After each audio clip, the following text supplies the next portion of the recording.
जम्मू में मज़दूर तबके के लिए और कश्मीर प्रोविंस में मज़दूर तबके के लिए भारत सरकार ने एक और अहम तरीन कदम उठाया है। एक स्कीम है जिसके तहत मुख्तलिफ़ जगहों पर सरकार इंश्योरेंस स्कीम के तहत अस्पताल खोलती है और जिनकी कम आमदनी है, मज़दूरी करते हैं, कामकाज के दौरान कई लोगों की मौत होती है, कई लोग ज़ख्मी होते हैं, तो इनके लिए बाज़ाब्ता तौर पर ये एक प्लान हुकूमती सतह पर जो तरतीब दिया गया था कुछ बरस कबल, उसके मुताबिक वजारत सेहत अपना काम करती है। एक नया अस्पताल जो जम्मू कश्मीर में पहला खुला है, इस स्कीम से कैसे आप बेनिफिट ले सकते हैं, क्या इसके अगराज व मकासद हैं, चंद मिनट में आपके सामने बातें रखूँगा। एक तो जो जिसको आप ESIC हॉस्पिटल कहते हैं, यानी एम्प्लॉयज़ स्टेट इंश्योरेंस कॉरपोरेशन का ये अस्पताल है और वजारत मेहनत और रोज़गार भारत सरकार की जो है वो बाज़ाब्ता तौर पर इस पर काम करती है। Ministry of labour and employment, government of India, उसने क्या किया है कि इस अस्पताल का इफ्तिताह हुआ है बडगाम के अंदर और हेल्थ मिनिस्टर और यूथ और स्पोर्ट्स मिनिस्ट्री जिनके पास है, मनसुख मांडविया साहब, वो सेंट्रल कश्मीर आए, उन्होंने इफ्तिताह किया। ये अस्पताल 165 करोड़ रुपए की लागत से तामीर हुआ है और 100 बिस्तरों तक इसमें तोसी देने की गुंजाइश है। इस सहूलत से जम्मू कश्मीर में 50,000 से ज़्यादा जो मज़दूर हैं वो और उनके अहल खाना को फ़ायदा पहुँचेगा। जो मज़दूर तबका है ख़ास तौर से उनकी फैमिलीज़ को भी कवर किया गया है। और जम्मू कश्मीर में जो मज़दूर तबका है, सेहत की उनको बेहतर सहूलियात मिले, अच्छा हेल्थ केयर सिस्टम हो, समाजी तहफ़्फ़ुज़ हो, सोशल सिक्योरिटी, इस बात को मज़बूत बनाने की सिमत एक अहम कदम है भारत सरकार का। और उनके मुताबिक जो वो बता रहे हैं कि ESI स्कीम के तहत इस वक्त जम्मू कश्मीर में 1,83,000 से ज़्यादा बीमा शुदा जो अफराद हैं जिनने बीमा कराया है और तकरीबन 7 लाख जो बेनिफिशरीज़ हैं उनको सेहत की सहूलियात फ़राहम की जा रही हैं। इसी स्कीम के तहत इलाज, ज़च्चगी सहूलत या प्रेगनेंसी के दौरान भी जो सारी फैसिलिटीज़ रहती हैं, ज़च्चा और बच्चा दोनों सेहतमंद रहें, इसके लिए सरकार की स्कीम। फिर बेरोज़गारी के दौरान माली मदद से के जो कई फ़वाइद हैं वो हैं।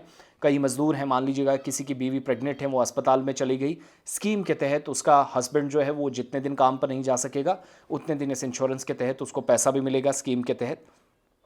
और 1 करोड़ रुपए तक के अखराजात भी हुकूमत बर्दाश्त कर रही है, महंगा इलाज हो ताकि मज़दूरों को माली बहरान का सामना ना करना पड़े। दरअसल मकसद इसका ये है। नया अस्पताल सेहत की सहूलियात को बडगाम के अंदर बेहतर बनाएगा। लेकिन जो लोग इसमें पूछ रहे थे, ज़रा मैं उनको भी ये बता दूँ कि ये ESIC अस्पताल जो है, एम्प्लॉयज़ स्टेट इंश्योरेंस कॉरपोरेशन का अस्पताल है, जो मैंने शुरुआत में कहा लेबर एंड एम्प्लॉयमेंट मिनिस्ट्री की तरफ से चलाया जाता है। एक बड़ा तिब्बी इदारा है, हेल्थ इंस्टीट्यूशन है। बीमा शुदा जो मज़दूर हैं, जिन मज़दूरों का बीमा हुआ है, वो और उनकी फैमिलीज़ को हेल्थ फैसिलिटीज़ देने में और सोशल सिक्योरिटी फराहम करने में इस इदारे का कलीदी किरदार है। इन अस्पतालों में क्या है, OPD, इसके अलावा इंडोर इलाज, सीनियर और माहिर डॉक्टरों की जो खिदमात है वो दस्तियाब होती हैं। और बडगाम ओमपुरा के अंदर ये जो अस्पताल है, SIC अस्पताल, जो जदीद सहूलियात से आरस्ता है, 30 बिस्तरों पर मुश्तमिल है। फ़िलहाल 30 बेड है और इसे आगे 100 बिस्तरों तक बढ़ाया जाएगा। 50,000 से ज़्यादा मज़दूरों को इससे फ़ायदा पहुँचेगा। तो ESIC स्कीम के तहत मुलाजमीन और उनकी जो फैमिलीज़ हैं, जब वो कभी बीमार होते हैं, कोई हादसा होता है, माजूरी होती है, ज़च्चगी होती है, इस सूरत में उनको सहूलियात फ़राहम की जाती हैं। बीमारियों के बरवक्त तशख़ीस को बुनियादी तौर पर यह मकसद है कि वो ठीक हो सके। इसके अलावा ये अस्पताल कैशलेस इलाज की भी सहूलत फ़राहम करता है। जैसे आयुष्मान भारत है वैसे ये लोग हैं, लेकिन यहाँ मुलाजमीन तबका नहीं, यहाँ मज़दूर तबका प्रायोरिटी हुकूमत की है।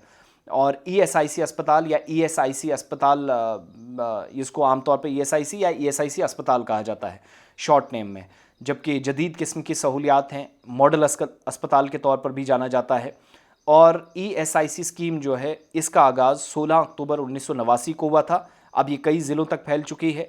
सेहत के निज़ाम को मजबूत बनाया जा रहा है और जिन लोगों ने बीमा अपना कराया है, जिनके पास हेल्थ इंश्योरेंस है, वो लोग इन सहूलियात से बासानी फ़ायदा ले सकते हैं। किसी भी तरह का इलाज हुकूमत आपकी मदद करने के लिए तैयार है। तो मज़दूर फ़ायदा उठाएं, बीमा करवाएं, एक अमल रहता है सेहत के अंदर। और फिर जब आप काम पर जाते हैं कहीं, दौराने काम आपकी खुदा न खास्ता मौत होती है, कोई हादसा पेश आता है, काम से आते वक्त जाते वक्त, तो हुकूमत की जानिब से उसमें मदद भी दी जाती है, मज़ीद पैसा इसमें दिया जाता है। हुकूमत ने ये बात वाज़ेह भी कर दी है। एक अच्छी खासी रकम होती है जो 10 से 20 लाख के दरमियान होती है और जिसमें फ़ैमिली के अखराजात, पढ़ाई और सारी चीज़ें, वो बच्चों तक चीज़ें हैं, वो हुकूमत की जानिब से इसको प्रायोरिटी बनाया गया है। सो एक अच्छी पेशरफ्त है और हुकूमत के वादे के मुताबिक मज़ीद अस्पतालों पर भी फोकस है। हर हॉस्पिटल के अंदर ये सहूलत हो तो फिर क्या ही बात है।